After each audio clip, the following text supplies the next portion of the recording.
Fala Dev, meu nome é Lucas do Show, bem-vindo ao Debug. E bom, recentemente lá no meu Instagram, eu ando abrindo bastante caixinha de pergunta para conversar com seguidores de lá. E nas últimas semanas eu recebi bastante pergunta do tipo como progredir na minha senioridade. Como sair de júnior para pleno, de pleno para sênior ou de sênior para mestre Jedi do desenvolvimento. E depois desse monte de pergunta que eu recebi por lá, eu decidi trazer esse vídeo para tentar falar um pouquinho mais sobre esse assunto e para te contar se existe alguma fórmula mágica para você progredir na sua senioridade. Porque no final do dia, o que todo mundo quer mesmo não é apenas aumentar a senioridade, sair de pleno para sênior ou de júnior para pleno. O que está todo mundo buscando é um reconhecimento financeiro, o famoso aumento no salário. Mas antes de falar sobre esse assunto, aquele velho aviso. Se você ainda não for inscrito aqui no canal, clica nesse botãozinho vermelho de se inscrever, bora deixar essa nossa comunidade cada vez maior. Também ativa o sininho para ficar por dentro de tudo que tá rolando aqui no canal. E se você ainda não me segue lá pelo Instagram, me segue lá também, que lá é o melhor lugar que a gente tem para se comunicar de uma maneira mais direta. Mas chega de enrolação e bora logo pro que interessa. Eu já gravei alguns meses atrás aqui pro canal um vídeo falando do que as empresas esperam de um desenvolvedor júnior. Eu vou deixar listado no card aqui em cima para você dar uma conferida lá, mas para esse vídeo fazer sentido, eu vou trazer algumas definições daquele vídeo para esse aqui. O que geralmente difere o nível de senioridade de uma pessoa dentro de uma empresa, ou seja, ela ser júnior, pleno ou sênior, é a qualidade e a velocidade que essa pessoa acaba fazendo as entregas dela. Quanto menor o conhecimento que você tem sobre uma determinada tecnologia, mais tempo você vai gastar para executar uma tarefa se comparado com uma pessoa com maior senioridade.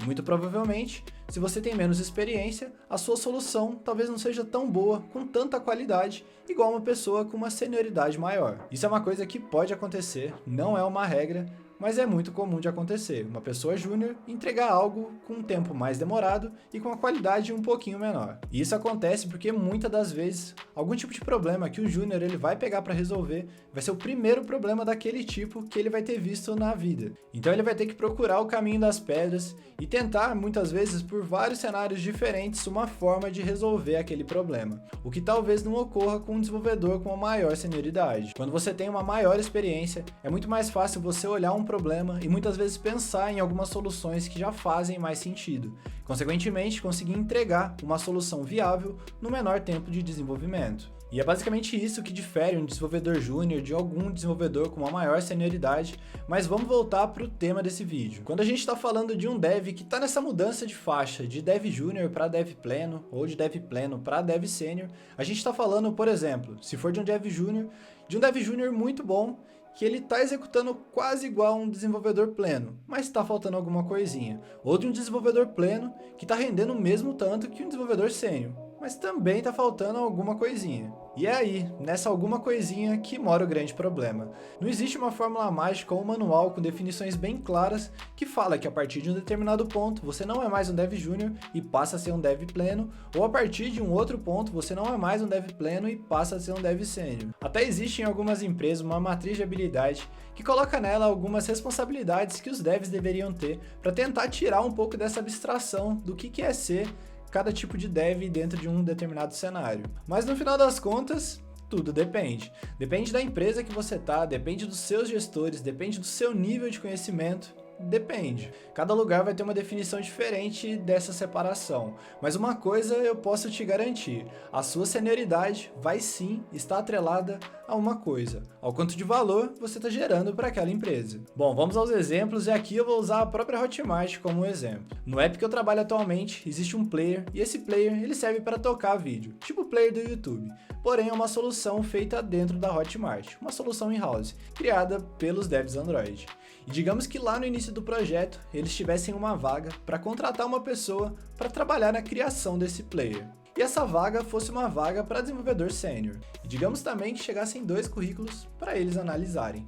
Um de dev pleno, que já trabalhou no YouTube, diretamente com um player de vídeo do YouTube, e o meu, que o mais próximo que já teve de um player de vídeo foi fazendo upload aqui para o canal.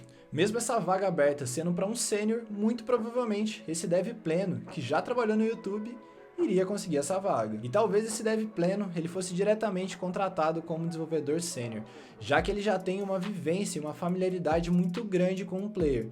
talvez até mais que alguns desenvolvedores da equipe que ele irá trabalhar. Porque mesmo sendo um desenvolvedor pleno, vindo lá do YouTube, ele ia estar gerando muito mais valor na construção desse player do que os próprios desenvolvedores que não conhecem muito sobre o assunto. E aí a gente vem com mais uma constatação: o desenvolvedor sênior, ele não conhece tudo.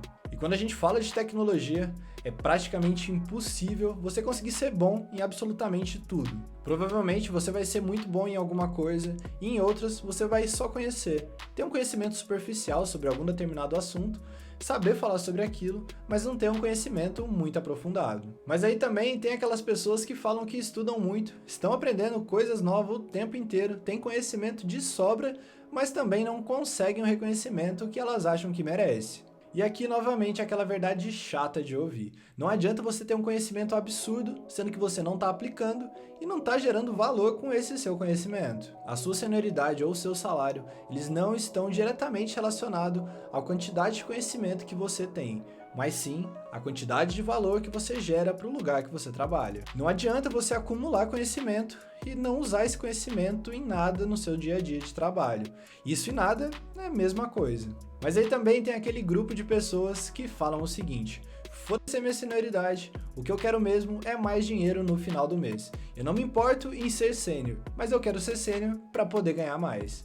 E isso também depende. Depende da empresa, depende do lugar que você trabalha, simplesmente depende. Bora para mais um exemplo, e agora um exemplo pessoal. Eu trabalhava na empresa A, e nessa empresa A eu tinha um cargo de sênior. Quando eu mudei para a empresa B, eu mudei ganhando R$1.000 a mais e eu descobri que aquele R$1.000 a mais que eu estava ganhando significava que eu estava no início da minha faixa de um desenvolvedor sênior. E o que isso significa no final das contas? Eu descobri que na empresa A, onde eu estava como sênior, eu ganhava menos que os plenos da empresa B. Se a gente falar dentro de uma mesma empresa que um desenvolvedor júnior ganha menos que um pleno menos que um sênior, sim, isso é uma realidade. Porém, quando a gente olha o mercado, isso nem sempre é uma verdade. Eu já entrevistei algumas pessoas que chegaram para mim como desenvolvedor sênior e durante meu papo com essa pessoa, eu descobri que na verdade ela só era sênior porque o salário dela chegou num patamar que na empresa ela só poderia ser sênior. Eu também já entrevistei um tech lead de uma empresa bem pequenininha e no final do nosso papo eu consegui classificar ele como desenvolvedor pleno muito bom ou como um sênior, mas no início de carreira. Eu percebi que essa pessoa tinha bastante qualidade, mas o nível de conhecimento dela para a empresa que eu estava trabalhando não era de um desenvolvedor sênior com muita experiência. Porém, como a empresa dele era bem pequena, ele se destacava entre os colegas de trabalho. Por isso, lá, ele era um tech lead. Então isso também acaba sendo uma coisa bem abstrata, que vai depender muito de onde a gente está falando. E beleza, falei tudo isso, e daí? Uma coisa que eu sempre falo para as pessoas próximas a mim é para elas não ficarem muito neuradas com esse rolê todo de júnior, pleno ou sênior. Isso é uma prática utilizada nas empresas para conseguir classificar pessoas com o seu nível de conhecimento e também pela sua faixa salarial. Então não foca muito nesse rótulo. Foca em gerar valor para a empresa que você está trabalhando. Também não foca em estudar tudo de mais novo que existe para aquela tecnologia que você trabalha. Foque em estudar alguma coisa que vai, no final do dia, ajudar o seu time a resolver algum problema ou melhorar algum processo dentro da aplicação que você trabalha. Foca em gerar valor, que um dia a sua senioridade vem e junto com ela o reconhecimento do bom trabalho que você tem feito e, o mais importante, alguns reais a mais na sua conta no final do mês. E bom galera, é isso pro vídeo de hoje, eu espero que você tenha gostado do conteúdo. Se você gostou, deixa seu like, se você não gostou, escreve aqui nos comentários o que você quer ver daqui pra frente e até a próxima.